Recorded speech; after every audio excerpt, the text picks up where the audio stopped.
Alam nyo ba kung bakit marami ang naiinggit dito kay House Speaker Martin Romualdez? Ipapaano po ang puwersa ng Kongreso sa lower house, no? Sa House of Representatives, matindi ang suporta nila dito kay Romualdez. Bagamat bibihira magsalita si Romualdez, ipinagtatanggol siya ng mga mambabatas. Yun mismo ang nagtatanggol sa kanya. At bibihirang pagkakataon ito eh. Bibihirang mangyari ito na halos solid, no? Yung House of Representatives, buo, nagkakaisa sila, bibihirang mangyari yan. Usually yan, divided yan eh. Hati-hati yan, faction-faction. Pero ngayon, under the leadership of Martin Romualdez, solid ito, nagkakaisa ito. Pansinin niyo yung common na ginagawa nila dyan. Kapag may issue, may binalat si Duterte kung ano-ano, maglalabas sila ng joint statements. Magkakaiba pang partido yan. Maglalabas ng joint statements para kundinahin ang kung ano man po ang sinasabi against the House of Representatives. Nagkakaisa sila. And that is under the leadership of Romualdez. Isa yan sa kung bakit sa tingin ko isa yan sa dahilan kung bakit inis na inis sila dito kay Romualdez. Kasi una, mabilis ito magtrabaho kasi nakakapag-deliver ito eh. Kapag sinabi ni PBBM, ito gusto ko, though independent ang legislative pero may priority agenda sila, priority bills na kinakailangan ba isa pasa, nakakapag-deliver itong House of Representatives. Ang Senado, medyo nalilate, no? Medyo maraming backlog eh.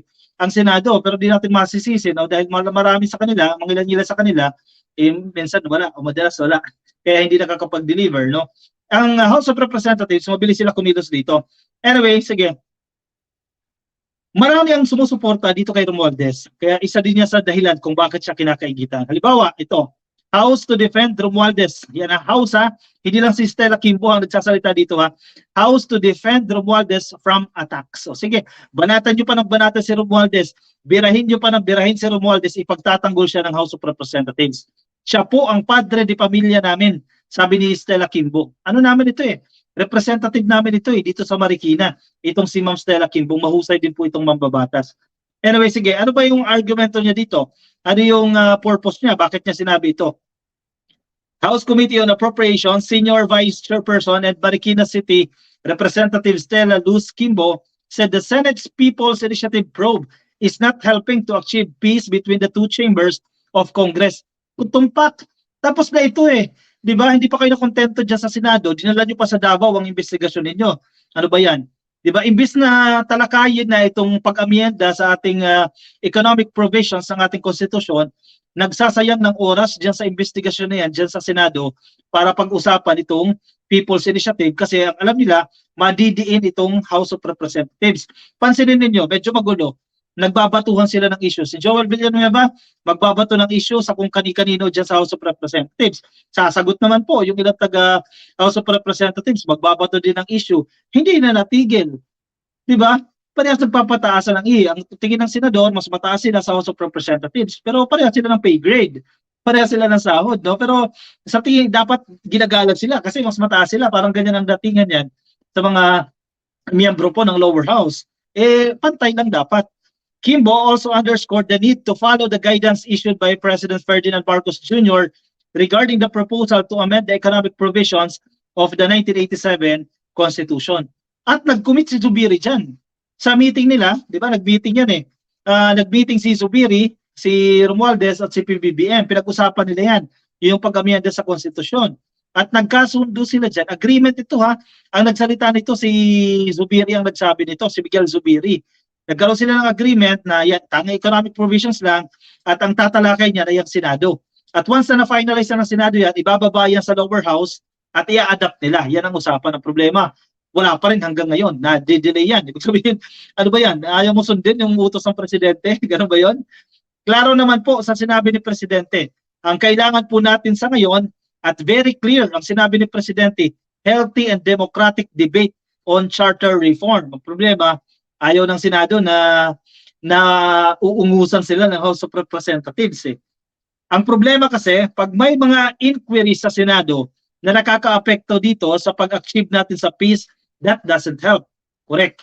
Especially pag naaatake si Speaker. Siya po ang padre di pamilya namin. He takes care of us. We need to also take care of him. Sabi po ni Stella Kimbo. Grabe yung pagmamahal nila dito. Grabe yung malasakit ng House of Representatives dito kay Romualdez. Kasi ang turing nila, padre de pamilya. Parang sa pamilya, di ba? ikaw ang padre di pamilya, kung binabanatan ka, pagtatagol ka ng mga anak mo o ng ibang miyembro ng pamilya.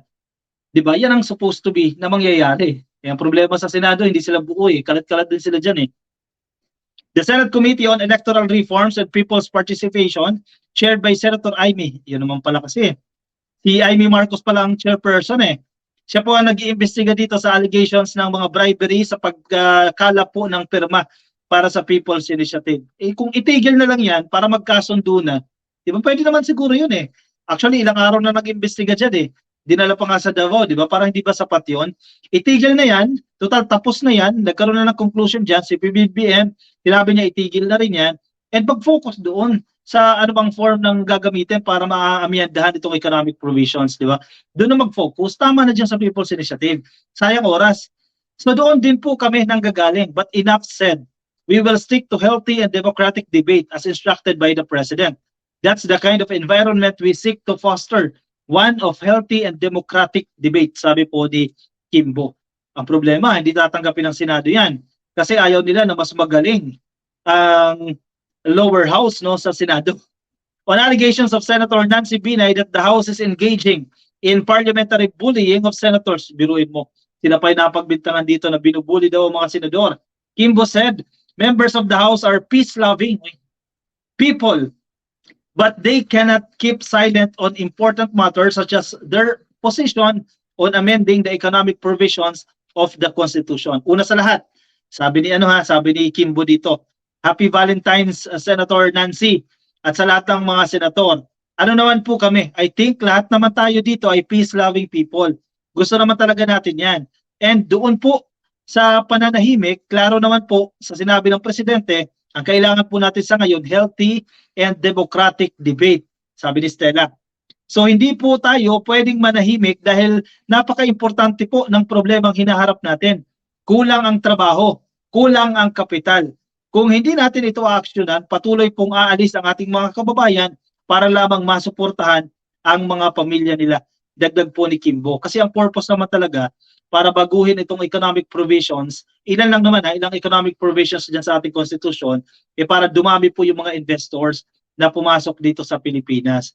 Yung problema, parang ang bagal kasi aksyonan nito ng Senado di ba? Parang, ano sabi nito, tinutulugan ba yan? O busy sa pangangampanya ang ilang senador? Kasi si Subiri din nagsabi, di ba? O si Tolentino, nagbitaw sa kanyang pwesto sa Blue Ribbon Committee kasi mag-iikot-ikot na raw mga ngampanya na. Baka yan yun, Ka-Coffee. Baka isa yan sa mga dahilan kung bakit hindi basta-basta nakakapag-deliver itong Senado sa kanilang trabaho. Anyway, sige, ang tabay tayo Ka-Coffee kung ma-fulfill nila yung kanilang promise sa ating Presidente. Florentino Ramos, sir, maraming salamat po sa iyong pakulay. Thank you, Sir Florentino Ramos. Happy viewing po sa inyo na nandiyan po ngayon sa Hong Kong. At kay Nixon Ducay, shoutout po sa inyo sa Facebook. Kay Victoria Galvez, kay Sanji Bell, nakikinig din po sa atin. At kay Ma'am Evelyn Tabile. Moni Sakuwing, happy viewing po sa inyo. Kay Jake Franco. Nako, mga business dito, matatakot, may kompetensya sila. Sabi ni Jake Franco. Saan po yan? Sir, yung kompetensya na yan. Pero yun ang balikan ko lang itong sinasabi ko kanina na ang primary objective talaga na palitan itong mga economic provisions kasi nga maraming mga investors sana na papasok ng bansa napipilitan lumipat sa mga kapitbahay natin dahil restricted sila dito sa Pilipinas. So yan ang isa sa purpose kung bakit kinakailangan pong baguhin yan. Pa-shoutout po Ka-Coffee kay Sir Joel di Jongoy Lacson. Happy viewing po sa inyo dyan. Kay Peter Parker, good evening Ka-Coffee. Kay Leslie Amira. Sana ang 20 ang kilo ang bigas, puro pangako, budol ulit. Nasaan ba yan? Hanggang ngayon, nasa 20 pesos ka rin, Ka-Coffee. Nandiyan ka pa rin, magkano na yung presyo ng tinapay. Gusto mo bigas, 20 pa rin. Tingnan mo sa ibang bansa kung magkano yung presyo ng bigas. Bakit sa abolish na yung Senado? Diyan sila takot Ka-Coffee. Kasi may mga speculation sila na magkaroon ng tawag dito, na magkaroon na magiging prime minister daw itong si Romualdez kaya ayaw nilang baguhin ng konstitusyon. Malinaw na malinaw Sinasabi ni PBB ang tawang economic provisions lang at hindi gagalawin itong political provisions, yung usapin ng termino, etc. Hindi gagalawin yan. Mamina de Guzman Official, thank you ma'am sa iyong pangkape. Parang ang babait ng mga taga Hong Kong ngayon Pangalawa na ito, nagbigay sa atin mula dyan sa Hong Kong. Kaya yan, si Sir Florentino Ramos, parehas po sila. Happy viewing po sa inyo nandiyan dyan sa Hong Kong. Sana all. Thank you po. Andre Valera, lalong nagmahal ang bigas. Ngayon, 65 na. Wala talaga, paulit-ulit talaga tayo dito sa presyo ng bigas. Yun yung isang purpose, paramihin mo yung sources of revenue mo para ma-afford mo itong bigas na ito, Ka-Coffee, no? Shoutout sa mga taga-ADA. Oy, Ma'am Ana Olimberio, happy viewing po sa inyo sa lahat ng mga taga-ADA na nakikinig po sa atin dyan po sa Tanawan, no? Magkita-kita tayo dyan sa April, no? Uuwi ako dyan sa April, no? Kaso hindi sa piyatsa ng ADA, dyan po sa katabing barangay. Basta magkita-kita tayo dyan sa ADA, sa Tanawan Leyte, no? Happy viewing po sa inyo. Sa lahat ng nakikinig sa atin dyan sa ADA, maupay nga gabi, iyong atanan, no? Kay James Saito TV, watching from California, hello po sa inyo. Kay Carolina de la Cruz, nakikinig din po sa atin. Nandiyan dyan po sa Facebook. Alright, sige. Ako'y pansamantala na muna magpapaalam sa inyo, Ka-Coffee. Maraming salamat po sa pagsama ninyo sa akin ngayong araw po ng Martes ng gabi. Thank you. Ayan, magkita-kita ulit tayo, Ka-Coffee.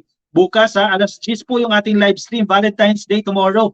Ayan, happy Valentine's Day sa lahat ng nakikinig sa atin ng mga walang date tomorrow. Ayan, batiin ko na kayo agad ng happy Valentine's Day. Wag po kayo mag-alala. Lilipas po yan. 24 hours lang po yan. Lilipas din po yan.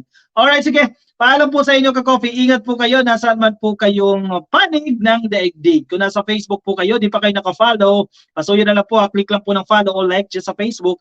At kung kayo naman po ay nasa YouTube, abay, pa-click na lang po ng subscribe. Alright, paalam po sa inyo. Good night, everyone. Ingat.